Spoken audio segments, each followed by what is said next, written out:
जो पापी व्यक्ति होता है, आप देखना जब वो मरेगा तो उसका मल छूट जाएगा, उसका मूत्र छूट जाएगा, उसके चेहरे से लार गिरने लगेगी, वो कपकपाएगा, झाग आने लगेंगे, आंखें बड़ी हो जाएंगी। ये चिन्ह है कि इसका हिसाब किताब, काले काले लोग खड़े हैं इसको लेने के लिए, ये यमदूतों के साथ जाएगा घसीट के। समझ लेना इस बात। भगवान कह रहे हैं प्राण निकलते समय प्राणियों को यमदूत मिलते हैं जो क्रोध से लाल नेत्र वाले, भयानक मुखपाश दंड लिए, नग्न शरीर के होते हैं, दांतों को पीसते हुए, ऊपर को उठे केश वाले, काकों के समान काले, कौए के समान, टेढ़े मुख वाले, इनके बड़े भयानक चेहरे होते हैं, विशाल नखरूपी शस्त्र वाले। यमदूत वहां आकर उपस्थित होकर खड़े हो जाते हैं। उन दूतों को देखकर भय से वह प्राणी मलमूत्र त्याग करने लगता है। हाय हाय करता हुआ वो जीव शरीर से निकलकर अंगुष्ठ मात्र शरीर को धारण कर लेता है। जैसी स्थिति आती है वो चीखता है, चिल्लाता है, चूंकि शरीर जर्जर हो गया तो वो बोल भी नहीं पा रहा और प्राण निकल जाते हैं। और जैसे ही शरीर से प्राण बाहर आए, अंगूठे के आकार का उसको शरीर मिल जाता है। कब तक रहेगा ये? इसको बोलते हैं प्रेत योनि। योनि चेंज हो गई, मनुष्य से वो कौन हो गया? प्रेत हो गया। अब जो प्रेत हो गया उसकी यात्रा आगे कैसे होगी? तो दर्शन है कि अंगूठे के आकार का शरीर उसको मिलता है और तब वो उसमें से निकलकर उस शरीर को लेकर मोह के साथ अपने घर को देखता है। अब सब उसकी बॉडी को रो रहे हैं और वो सबको देख रहा है, वो सबको वॉच कर रहा है। उस समय यमदूतों के द्वारा वो पकड़ लिया जाता है। यमदूत उसे पकड़ लेते हैं और उस अंगुष्ठ मात्र शरीर को यातना रूपी शरीर से ढक के रस्सी बांधकर एक नया शरीर मिलता है, यातना शरीर। क्योंकि पाप किया है तो यातना शरीर मिलेगा, पुण्य किया है तो स्वर्ग मिलेगा, या जो भी लोक होगा उसका निश्चित को मिलेगा। जब यातना शरीर मिलेगा तो दर्शन है यातना रूपी शरीर से ढक गले में रस्सी बांधकर वो इस प्रकार ले जाते हैं जैसे अपराधी पुरुष को राजा के सिपाही पकड़कर ले जाते हैं।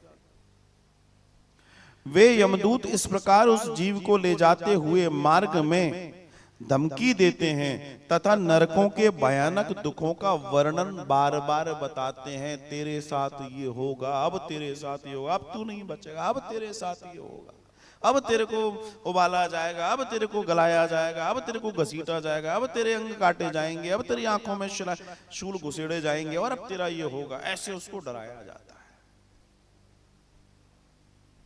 क्यों? क्योंकि होना तो है, तो तैयार करना जरूरी है। जैसे मान लीजिए हमारे यहाँ कोई व्यक्ति है, ईश्वर ना करे लेकिन प्रैक्टिकल की बात बता रहा हूं। एक होता है कि एकाएक कोई बैठा था उसकी मृत्यु हो जाए, बड़ा दुख होता है। लेकिन एक व्यक्ति 3 साल से बीमार है, हम रोज अस्पताल जाते हैं, डॉक्टर कहता है देख लो, फिर वो सही हो गया, फिर वो चला गया, फिर वो आ गया। तो उस व्यक्ति का जब वो जाता है तो एक दिमाग प्रिपेयर होता है कि हाँ ये तो होना ही था। दोनों में अंतर है। तो व्यक्ति प्रिपेयर होता है। यहां इसको प्रिपेयर किया जा रहा है, तेरे साथ ये होने वाला है। वे दूत कहते हैं अरे दुष्टात्मा तू शीघ्र चल, तुझे यमलोक को जाना है, कुंभीपात आदि नरकों का उपभोग तेरे को करना है।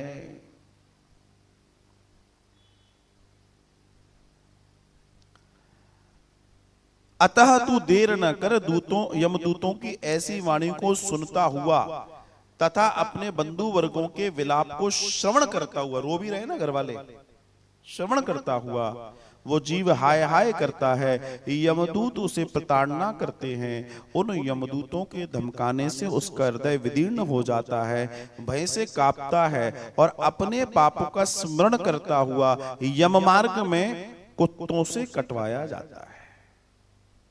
अभी जब उसको ले जा रहे हैं रास्ते में तो भयानक दंत वाले, जिनके बड़े बड़े 2-2, 3-3, 4-4 इंच, ऐसे समझ लीजिए इतने बड़े बड़े जिनके दांत हैं, और जो श्वान हैं, जो कुत्ते, उनके दांत आड़े टेढ़े हैं, वो देखने में बड़े भयानक हैं।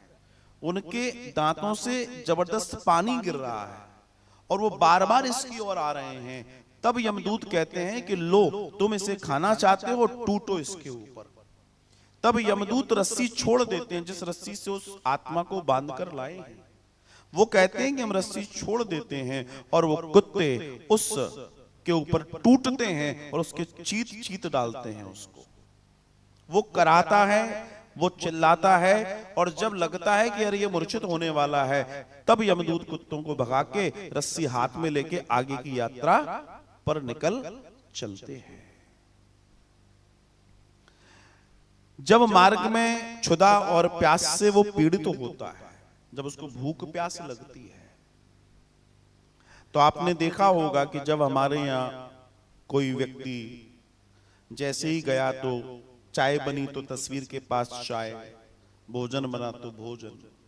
क्योंकि अभी जो यात्रा हो रही है, यात्रा तब तक की है जब तक व्यक्ति को अभी ले जाया नहीं गया, अभी मरा है वो। इतनी देर में एक चक्कर लगाकर आना है, इसके बाद फिर वो वापस जाएगा, वो अलग है। 13 दिन की यात्रा, 1 वर्ष की यात्रा। अभी जो ये यात्रा है, ये यात्रा सिर्फ उतनी देर की है, इतनी ही देर में हम लोग जाएगा, लौट के आ जाएगा। अभी इसको बहुत कुछ देखना है यहां पर। तो दर्शन है कि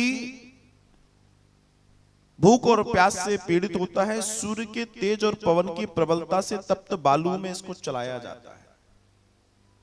इसको एक ऐसे रेगिस्तान में से निकाला जाता है जहां तेज हवाएं चल रही हैं, गर्म, और सूर्य की तपिश बहुत ज्यादा है, और उस बालू के ऊपर से उसको, चूंकि इसके शरीर पर भी कुछ नहीं है, कुत्तों ने इसको चीथा है, इसके शरीर पे जख्म है, और इसको उस जगह से निकाला जा रहा है। ये कौन व्यक्ति है जिसने अपने जीवन में कभी धर्म जैसे कार्य नहीं किए, भगवान से भी नाटक करता रहा कि देख मैं तेरी पूजा कर रहा हूं, कर कुछ और ही रहा।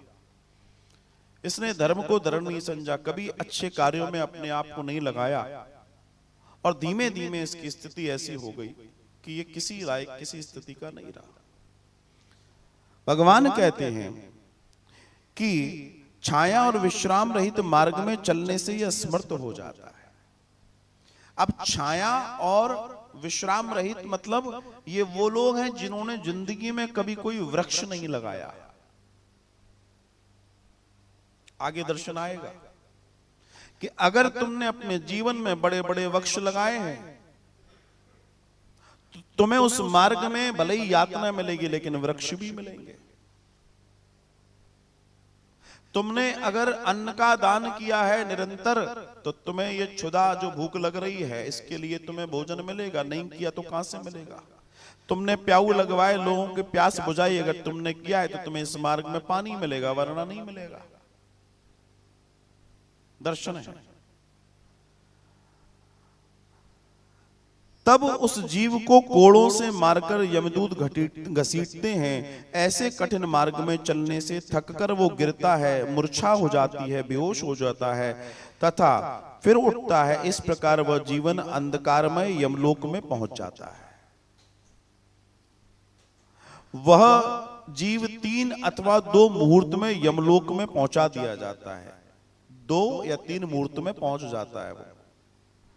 ये यमदूत उसको घोर नरक की यातना सिर्फ दिखाते हैं, देखो एक पिक्चर, ऐसा ऐसा होना है तुम्हारे साथ। यमलोक में पहुंचकर वो जीव यमराज के दर्शन तथा एक मुहूर्त में घोर नरकों की यातना को देख लेता है। ऐसी माया वहां पर दिखाई जाती है कि तुरंत वो सब देख लेता है जो उसको आगे बड़ा व्यतीत करना है, 1 सेकंड में दिखा दिया जाता है, 1 मुहूर्त के अंदर।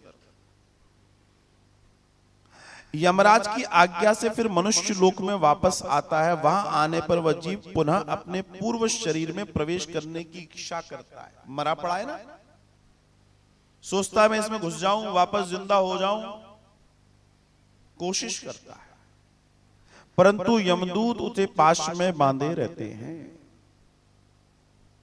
इस कारण वह क्षुधा तृषा से दुख को सहता है, विकल होकर जोर जोर से रोता है। तब मृत्यु के स्थान पर पुत्रों द्वारा दिए गए पिंडों को और मरने के समय में दिए हुए दान को वो जीव खाता है। कौन से पिंड नहीं? जब अर्थी लगाई जाती है तो उसके साथ पिंड रखे जाते हैं। शमशान तक पहुंचने के जो पिंड हैं, जो भूख से व्याकुल है, वही पिंड उसके भोजन बनते हैं, इसलिए लगाए जाते हैं। मरने के समय में दिए हुए दान को, अर्थात उन पिंडों को वो खाता है, तब भी उस पापी जीवन की तृप्ति नहीं होती है। पुत्रों के द्वारा दिए हुए दान, श्राद्ध और जलांजलि से पापी मनुष्य को तृप्ति नहीं होती। इसी से पिंडदान देने पर भी वे भूख से और व्याकुल हो जाते हैं। जिनका पिंडदान नहीं होता वे कल्प भर प्रेत योनि में रहकर निर्जन वन में दुख पूर्वक भ्रमण करते हैं। इसलिए पिंडदान आवश्यक है।